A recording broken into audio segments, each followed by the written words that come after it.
Still checking if the place still cold. Moving in the way, no place, no snow. Straight chilling with my niggas and shiver. Thinking about South Lake. Yo les gars, vous allez bien ou quoi? On se retrouve pour une toute nouvelle vidéo sur GTA 5. On va s'intéresser aujourd'hui au camp altruiste dans GTA 5 en faisant quelques recherches et je vous mettrai bien sûr toutes mes sources dans l'espace description de la vidéo. J'ai trouvé l'easter egg sur le camp des altruistes dans GTA 5 à quoi Rockstar a fait référence. Vous allez voir que c'est directement lié avec une vraie secte religieuse qui a vraiment existé mais qui s'est malheureusement très mal terminée. Vous verrez par la suite. Dans la vidéo, il y a beaucoup de ressemblances qui sont en lien avec cette secte religieuse qui a vraiment existé, également aussi le camp altruiste. On est parti, bonne vidéo à tous. On va tout d'abord commencer par s'intéresser au dieu des altruistes, puisque oui, effectivement, les altruistes croient en un dieu, ils vénèrent bien sûr un dieu qui s'appelle Zafo. Son nom, on l'entend vraiment très rarement dans toute l'histoire de GTA V, peut-être 3 ou 4 fois vraiment grand maximum. On peut l'entendre et même pourquoi pas le voir dans certains dialogues du jeu, ou également aussi entendre les altruistes prononcer ce fameux nom de Zafo dans certains dialogues des missions inconnues et détraquées, en lien bien sûr avec les altruistes. Mais si on est vraiment super attentif, dès le début du jeu de GTA V, on peut apercevoir effectivement ce fameux nom apparaître dans l'un des dialogues du jeu. Ça se passe pendant la mission Saisie, où on est également avec Franklin et Lamar, que l'on cherche à récupérer cette fameuse moto qui nous est demandé de récupérer par Simeon. Vous allez voir que l'un des hommes, assez titubant d'ailleurs, même complètement bourré, va prononcer ce nom de Zafo. Je vous mets la cinématique, on en parle juste après.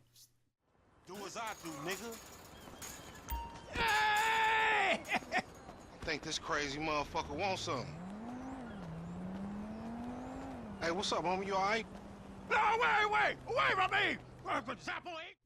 Ne m'approchez pas, serviteur de Zafo. Voici la phrase que dit cet homme complètement bourré au tout début de la mission, avec Franklin et Lamar. Cette phrase est vraiment super intéressante puisqu'il y a une volonté de la part de Rockstar qui est là pour vraiment nous mettre au tout début du jeu, vraiment lors des 3 premières missions, ce fameux nom de Zafo, comme si que dans l'histoire du jeu par la suite, comme si qu'on suivait un peu une histoire, on allait comprendre par la suite qui est réellement ce Zafo et à quoi cet homme faisait référence. Il a bien sûr pris Franklin et Lamar comme étant des altruistes, et on a également ce nom de Zafo qui ressort certaines fois dans le jeu, avec certaines des missions inconnues détraquées en lien avec les altruistes. C'est pour ça qu'on sait bien sûr que ce nom est lié en la personne que les altruistes vénèrent, puisque certains altruistes appellent ce fameux dieu, ou leur dieu qu'ils croient en tout cas, de Zafo. Mais d'où vient-il? Qui est réellement ce Zafo? Est-ce que c'est quelqu'un qui existe? Est-ce que c'est un dieu? Quelqu'un qui n'existe pas? Ou peut-être dans l'au-delà? Quelque chose comme ça? C'est vraiment super intéressant de s'intéresser un petit peu en ce que peuvent croire réellement, je vais dire, un peu les altruistes dans GTA V. On va tout d'abord s'intéresser maintenant à une deuxième cinématique qui est elle aussi vraiment super intéressante. C'est la cinématique lorsque l'on ramène toutes les personnes nécessaires au camp des altruistes et que Trevor va plus ou moins être obligé d'anéantir définitivement, je vais dire, le camp des altruistes dans le jeu. Il y a le chef des altruistes, faisait vraiment très attention au dialogue, qui va dire une phrase qui est extrêmement intéressante à mon sens, et vous allez voir que tout ça coïncide vraiment avec toutes les choses que par la suite Andy Moon va vraiment nous apprendre. Je vous mets la cinématique, on en parle juste après, c'est parti.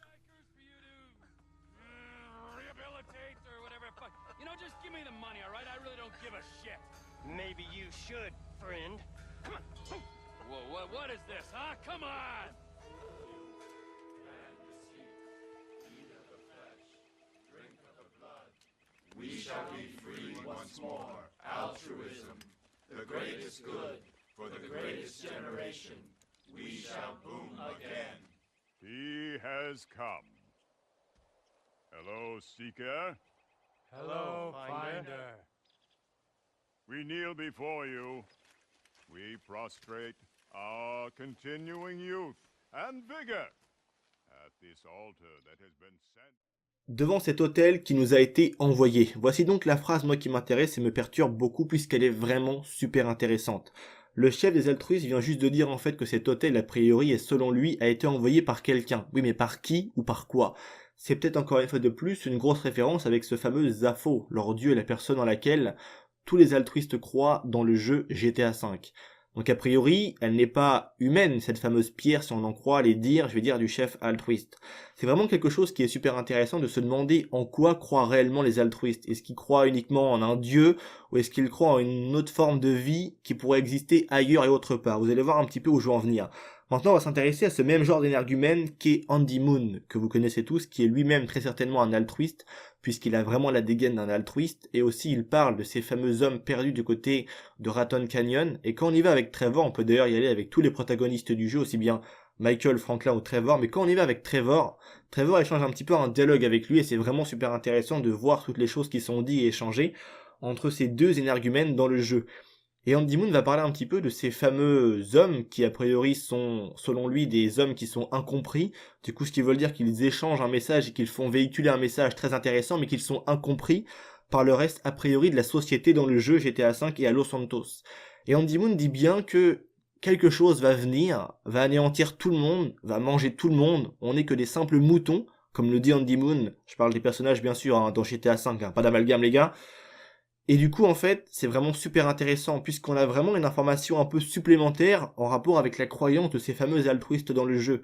Leur dieu ne serait peut-être qu'en fait, tout simplement, une forme de vie extraterrestre. Certains vont dire, wow, Vince, tu vas un petit peu loin, mais en fait, vous allez voir que pas du tout, puisque si on s'intéresse un petit peu plus à un journal qui est présent dans GTA V, le voici d'ailleurs ce journal, voici son nom que je ne vais pas prononcer de peur de, bien sûr, me ridiculiser, on apprend que toutes ces personnes qui forment en réalité tous les membres de ce fameux gang du camp des altruistes, puisque oui, c'est bien des gangs, puisque dans le mode réalisateur de GTA V, Rockstar clarifie tout le monde et met tout le monde en fait dans la catégorie des gangs. Donc du coup, ce qu'on peut dire en fait, c'est que les altruistes forment une sorte de gang dans Los Santos, tout simplement, et Blind Country bien évidemment.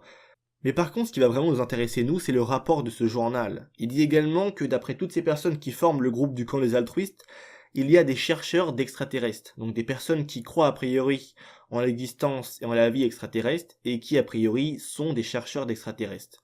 Il y a un truc qui est vraiment super intéressant avec ça, c'est est-ce que les altruistes ne pourraient pas croire en réalité à une forme de vie extraterrestre? Est-ce qu'ils ne seraient pas eux aussi un peu exactement la même image que le camp hippie dans GTA V, eux-mêmes des adorateurs d'une vie extraterrestre, et que leur fameux dieu qui s'appelle Zafo a priori serait pourquoi pas un être venu d'une autre planète? On est parti maintenant pour s'intéresser à l'easter egg que Rockstar ont fait, en lien avec les altruistes bien évidemment dans le jeu, c'est le fameux site internet des altruistes dans GTA V. Je pense que vous l'avez tous déjà vu, il a déjà une première particularité, c'est le fait qu'il soit complètement en morse. Bien sûr, encore heureux, il a été traduit, je vous mettrai d'ailleurs pourquoi pas la traduction dans l'espace description de la vidéo, pour ceux que ça intéresse. On va dire qu'en grosse ligne, ça parle en fait tout simplement de mondialisation, du fait que tout ça en fait, tout ce qui touche l'humain devient de plus en plus industriel, le fait que l'humain s'éloigne de plus en plus de ce que peut offrir en fait la nature. Et en fait, c'est le combat majeur des altruistes dans le jeu, puisque eux sont réellement en fait pour tous les biens et les attributs majeurs que peut offrir la nature à l'être humain, tout simplement. Et c'est pour ça qu'ils refusent vraiment toutes sortes de jeunesse, parce que pour eux, ils sont restés bloqués dans un espace-temps qui est le leur et qui pour eux était le mieux en fait, tout simplement, ils sont un petit peu restés bloqués dans le temps. Il y a aussi un truc qui est vraiment super intéressant, c'est le fait que l'on peut lier deux communautés ensemble dans GTA V et deux communautés majeures qui sont deux genres d'énergumènes assez intéressants. Le premier c'est les altruistes, le sujet même de la vidéo, mais aussi les hippies. Pourquoi est-ce qu'on peut lier ensemble les altruistes et les hippies dans le jeu? C'est vraiment super intéressant, ils sont tous deux en fait exclus de la même catégorie de personnes. Dans l'une des missions inconnues détraquées du jeu que l'on joue avec Michael, on va apprendre en fait, lorsque l'on empêche une fille de se faire enlever par ces fameux altruistes complètement à poil, cette fille, lorsqu'on va essayer de la ramener chez elle avec Michael, elle va dire en fait, pendant les dialogues du jeu, que ces personnes qui vivent dans les montagnes complètement à poil et complètement barrées, en fait, qui sont des altruistes, sont des personnes exclues du baby boom. Et le truc qu'il faut savoir aussi, c'est que dans la vraie vie aussi, c'est le cas, les hippies sont des personnes qui sont aussi exclues du baby boom. Qu'est-ce que réellement en fait le baby boom? C'est des naissances en fait qui ont eu lieu après la fin de la Seconde Guerre mondiale, donc le fort taux de naissance qui a eu lieu après la Seconde Guerre mondiale, ces personnes qui sont nées et qui avaient dans les années 70-80, on va dire une vingtaine d'années pour certains, et même un peu plus jeunes pour d'autres, c'est des personnes qui refusaient plus ou moins de vivre le même train de vie que leurs parents et qui voulaient plus ou moins aller vers un style de vie qui était propre à eux. Ils refusaient vraiment toutes sortes d'autorités venant de l'État, également toutes sortes d'autorités de la bourgeoisie. Ils étaient contre une vie simple mais efficace avec leur propre délire, tu vois, peace and love. Et c'est très connu aussi, ils avaient trop tendance à tirer un petit peu sur la fume-fume. Pour tous ceux qui ont regardé Le Gendarme en balade de Louis de Funès, je pense que le cliché est très réaliste encore une fois. Je t'aime. Oh, je vous aime. Ah, mon adjudant, on est venu chercher la voiture, mon adjudant. Je t'aime. Oh, si vous me le dites, je vous fous 4 jours. Et si même un film français a repris, on va dire plus ou moins, ce trait des caractéristiques de la vie des altruistes, des hippies, faut pas se demander pourquoi Rockstar l'a fait par la suite dans GTA V, avec tout le côté drogue qui est présent et qui tourne autour des hippies dans le jeu. Je pense avec Omega, également aussi les fameuses feuilles de cannabis, qui est un peu présent partout au camp d'Omega. Mais bref, c'est pas vraiment le sujet de la vidéo, mais juste pour vous dire que on peut en fait assembler les hippies comme les altruistes dans le même groupement de personnes. Donc on peut dire que c'est un peu indirectement les mêmes genres d'énergumènes, tout simplement. Revenons-en maintenant un petit peu à notre fameux site internet qui est très intéressant. On va s'intéresser vite fait un petit peu au thème, puisqu'il a un thème un peu de l'espace, également un thème couleur assez intéressant, assez particulier d'ailleurs. Les altruistes chez eux nous parlent de lune, de soleil, d'éclipse. Ils ont également aussi une grotte qui est assez intéressante d'ailleurs. Maintenant, on va s'intéresser à la secte qui a réellement existé, des Heaven's Gate, qui a été créée en 1974 et qui a disparu le 26 mars 1997. C'était à la base un mouvement religieux ufologique. Donc inutile, je pense, de m'appuyer vraiment sur ce qui est le sens et la signification du mot ufologique, donc UFO, OVNI, alien, extraterrestre. Je pense que tu as compris. En fait, si je vous mets pourquoi pas quelques images du fameux site internet des Heaven's Gate, vous allez voir que c'est exactement trait pour trait la même chose. Rien que le logo déjà des altruistes est vraiment très ressemblant à celui de cette fameuse secte des Heaven's Gate, je vais arrêter de dire le nom parce que j'arrive pas à le dire. Mais vous allez voir en fait qu'il s'est passé un truc plus que malheureux en fait par rapport à cette fameuse secte. Je vous mets le petit passage d'un documentaire vraiment super intéressant à ce même sujet. On en parle juste après.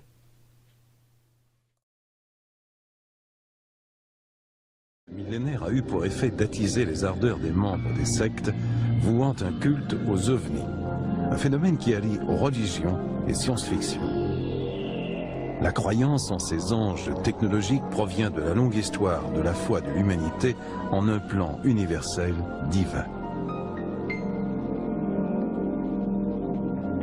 L'émergence de ces groupes obsédés par les ovnis a fait le tour du monde lorsqu'en 1997, 39 membres de la secte Heaven's Gate, ou Porte du Paradis, se sont donné la mort à Rancho Santa Fe, en Californie.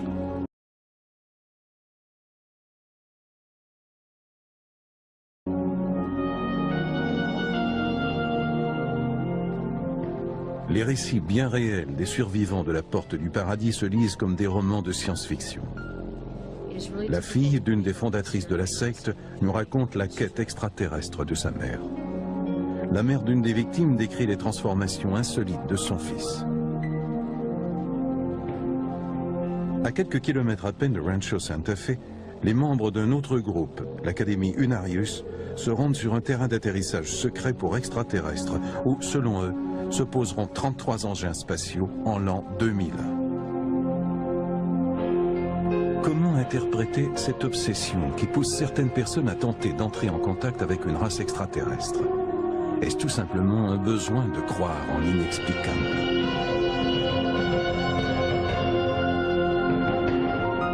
A moment ago when I said that the big surprise could come, that spacecrafts could come in by the thousands, maybe come in shifts. En mars 1997, Marshall Applewhite, le leader de la Porte du Paradis, a fait croire à ses fidèles que la queue de la comète Hale-Bopp, dont l'orbite croise celle de la Terre à tous les 2000 ans, cachait un ovni. Il les a convaincus qu'il s'agissait d'un signal, signifiant qu'ils devaient monter à bord de ce vaisseau spatial qui les conduirait vers l'éternité. Afin de prendre part à cette grande aventure, les 39 membres se sont enlevés la vie par suffocation et en ingurgitant un mélange de phénobarbital et d'alcool.